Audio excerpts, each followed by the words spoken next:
Hello नमस्कार, मी मोनिका स्मित आणि रितूची mamma या यूट्यूब चॅनलमध्ये तुम्हा सर्वांचे अगदी मनापासून स्वागत करत आहे। तर आज आहे श्रावणातील तिसरा सोमवार आणि सोबतच आहे रक्षाबंधनसुद्धा। तर सगळ्यांना रक्षाबंधनच्या हार्दिक शुभेच्छा आणि तिसऱ्या श्रावण सोमवारच्या देखील।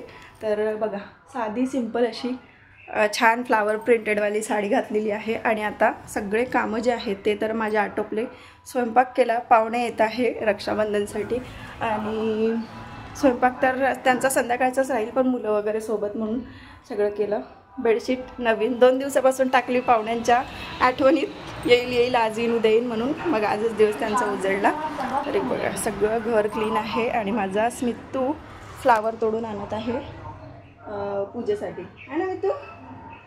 तोड छान बरोबर पाशी ना, खुर्चीवरून पडला नाही पाहिजे। चला तुम्ही पटापट आता देव धुते आणि आवडणी सकाळीच हे आणून दिलं मला बेलपत्र, पण म्हटलं कामं झाल्यावरच पूजा करते, निवांत चांगली जरी होते। आज ना खूप गरम होत होतं, पण म्हटलं चला दोन जे काही आहे मुहूर्त आजच्या दिवशी, एक तर रक्षाबंधन आणि श्रावणातला तिसरा सोमवार देखील, तर चला घालूनच घेतली हलकी पतली, पण खूप छान वाटते ही साडी ना, खूप लाईटवेट आहे आणि अंगावर तर चांगलीच दिसते। तर इथे ना मी सगळं जे काही आहे बेलपत्र, पाणी, दूध, आजची शिवामूठ होती मूग, ती सुद्धा घेऊन घेतली, कारण 10 वेळा उठबस करण्यापेक्षा म्हटलं एकसोबत घेऊन बसलं की पूजासुद्धा करायला बरं होते। तर साधी जी देवपूजा आहे ती मी आठवून घेतली होती आणि आता यांनी आणलेले होते पोवते। आमच्याकडे राखीच्या दिवशी नारळी पौर्णिमेला पोवते जे असते ना, ते देवाला, गाडीला किंवा मग एखाद्या मंदिरामध्ये जाऊन वाहतात। तर ते पोवतेनं मी खोलत होती, पण ते काही खुलत नव्हते, मग यांच्याकडे पाठवून दिले आणि म्हटलं चला पटापट बेलपत्र जे आहेत ते वाहून घेते। आणि जेव्हा बेलपत्र वाहते ना, तेव्हा सतत ओम नमः शिवायचा जप जो आहे तो माझा सुरूच असते।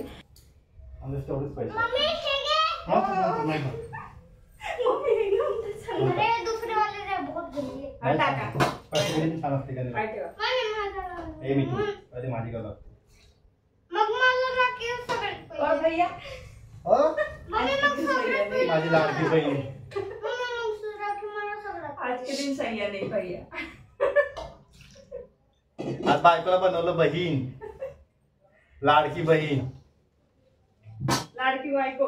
मला जाऊन 1500 3000 ते 2 महिने दिलं सरकारने, तर मग तुम्ही द्या ना, बसूनच करतो सगळं, पुसत नाही। अच्छा हाती ठेव पैसे, पैसे हाती ठेव,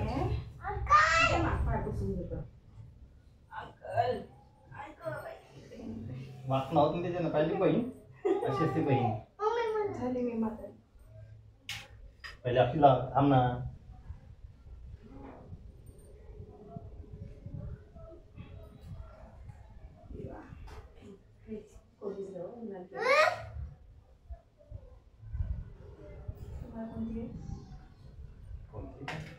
चला पहिले कोणती देऊ तुला? हे देऊ का शिववाले? हे देऊ?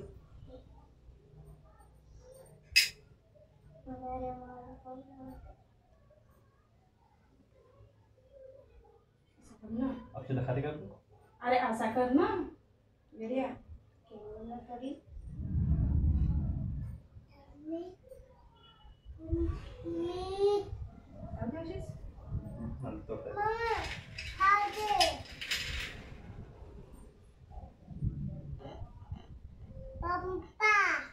पप्पा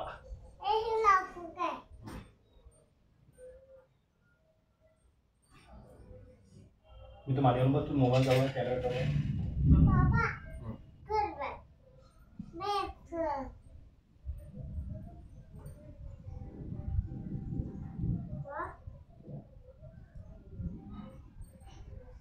तर ना मी इथे यांना राखी बांधली, तर ती फक्त साधी राखी होती, जी आपली देव राखी किंवा मग पौतं म्हणतो ना, त्याच्यासोबतची जी राखी बांधते ती बहीण बांधत असते। त्याच्यामुळे म्हटलं हात असाच सुना राहायचा। तर दिवसावर मी आता नेहमीच यांना जे आहे मुलांनासुद्धा आणि यांना पण राखी जी आहे ती बांधून देते। नाही तर बऱ्याचशा कमेंट्स येतील की ताई तुम्ही दादाला राखी कशी काय बांधली? तर साधीच ती राखी असते आणि जी पोत्यासोबत बांधल्या जाते तीच जी राखी असते ना, ती बहीण बांधत असते। त्याच्यामुळे मी यांना नेहमीच आता बांधते। त्याच्यानंतर गाड्यांनासुद्धा आम्ही राख्या ज्या आहेत त्या बांधून घेतल्या। राख्या नाही, पोते असते ते छोटे, सगळ्यांनाच माहीत असेल, कुठे कुठे फक्त नावं चेंज असते पण वस्तू जी आहे ती सेमच असते. तर यांनीसुद्धा गाडीला बांधली आणि मग स्मितूचं म्हणणं पडलं की मलाही माझ्या सायकलला राखी जी आहे ती बांधायची आहे. तर म्हटलं चल बांध. दसऱ्याला आपली जी काही पूजा असते गाड्यांची ती वेगळी असते, पण या दिवशी फक्त पोतं हे बांधलं जाते. त्यानंतरनं पूजा बघू शकता, फ्रेश एकदम बेलपत्र होते, यांनी आणून दिले होते आज सकाळी सकाळी. तर ना ताईंनो आता राख्या वगैरे झाल्या बांधून, सगळ्यांना देवाला पोते वगैरे दिले आणि म्हटलं चला आता सुट्टी आहे यांची, पाहुणे यायला बराच वेळ आहे, अजून 2 तास बाकी आहे. तर जाऊन येते, म्हणजे जाऊन येऊन नाश्ता माझा होईल एवढा वेळ बाकी आहे, म्हणजे यांचे पण जेवण वगैरे होईल. तर म्हणून जाऊन येते म्हटलं चला. तर कारण सोमवारच्या दिवशी जाणं होते, मग बाकी दिवशी काही तेवढं राहत नाही. आता नेक्स्ट सोमवारी राहते नाही राहत घरी असं पण प्रश्न राहते, म्हणून मग आम्ही जात आहो मंदिरात. इथे पोचलेलो होतो आम्ही मंदिरामध्ये. गाडीवर काही मला शूट घेणं जमत नाही कारण मुलं सोबत असते आणि नसले तरी पण साडी घालून वन साईड बसल्यामुळे ना ते शूट घ्यावंसं वाटत नाही, कारण पडण्याची वगैरे भीती वाटते. जरी रिधू समोर बसलेला असता आणि स्मितू सोबत नसताना तरी पण मी शूट घेतलं नसतं. एक आपलं 4 चाकीचं वेगळंच असते आणि बाईकवरचं मला रिस्की वाटते, त्याच्यामुळे काही घेता आलं नाही. 2 पाय टाकून असतं तर कुठंतरी कम्फर्टेबल वाटते. तर हे जे मंदिर आहे ना, हे मी याच्या आधी आपल्या ब्लॉगमध्ये शेअर केलेलं आहे. खूप सारे प्रकारचे मंदिर आहे आणि खरंच खूप असं कुणी इथे आपल्या मनातल्या इच्छा इथे कबूल करतात किंवा नवस वगैरे करतात. कुणाच्या इच्छेनुसार झालं असेल तर स्वयंपाक देखील करतात असं मी ऐकलेलं आहे.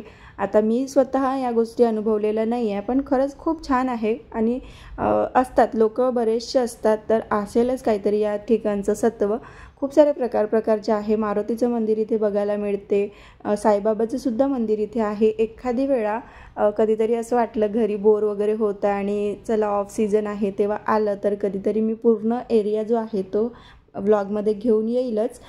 तरी पण आता थोडक्यात मी दाखवलेलं आहे इथे. आणि सोमवार असल्यामुळे खूप गर्दी होती, तशी शनिवारी आणि सोमवारी गर्दी असतेच, कारण महादेवाचं मंदिर आहे आणि सोबतच मारुतीचं मंदिर मोठं आहे, त्याच्यामुळे.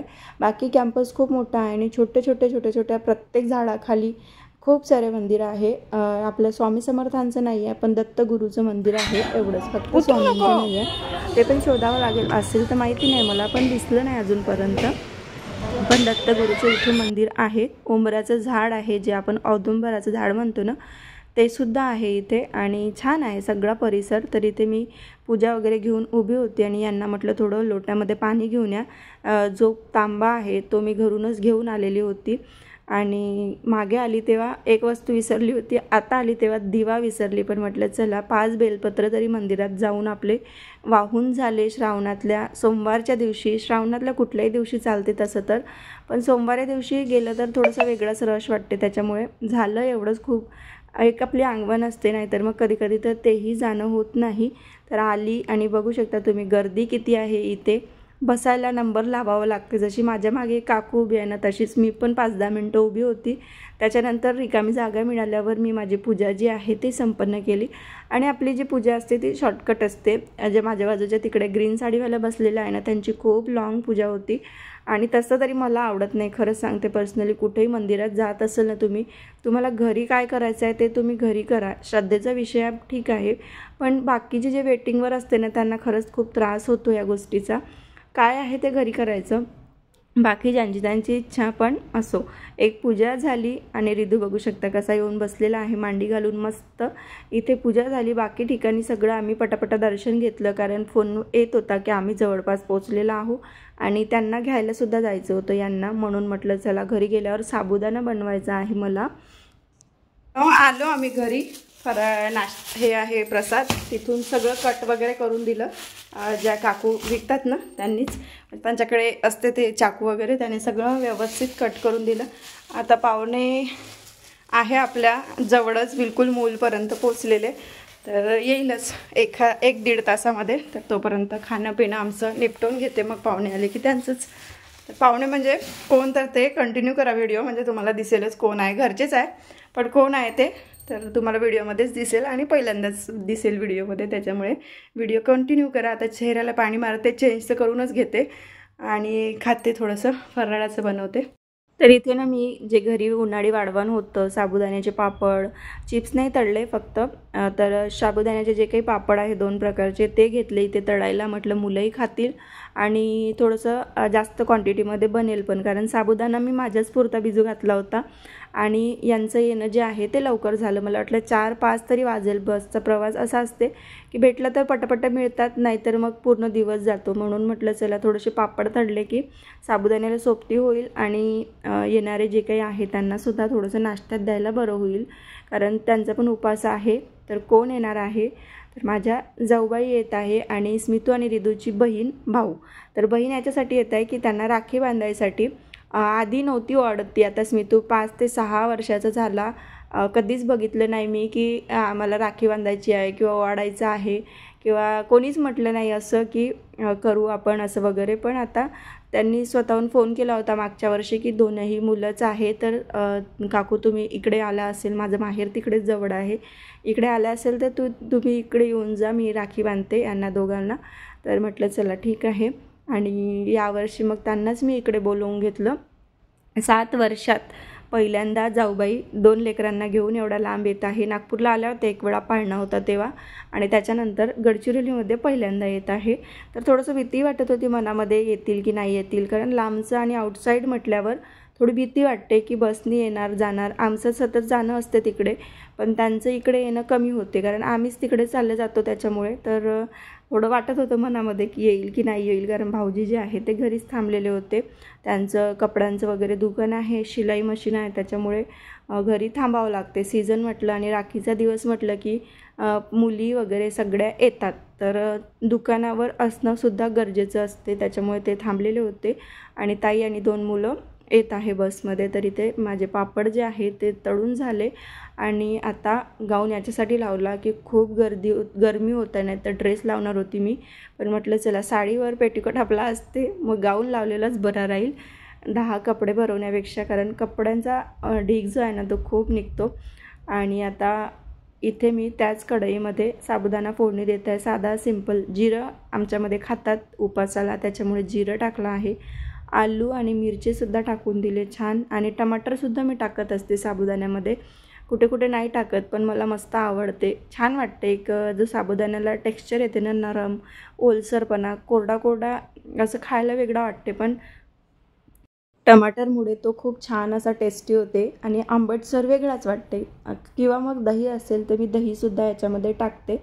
आणि मीठ आता साधंच वापरलेलं आहे. कुणी कुणी उपासाला वेगळं मीठ वापरते, पण मी साधंच वापरलं आणि होता तेवढा साबुदाणा याच्यामध्ये टाकून घेतला. आणि नंतर मी कूट टाकलेलं आहे. याच्या आधीच्या व्हिडिओमध्ये मी तुम्हाला शेअर केलं होतं की शेंगदाणे पूर्ण टाकलेला साबुदाणा, पण आता कूट टाकलेला बनवत आहे.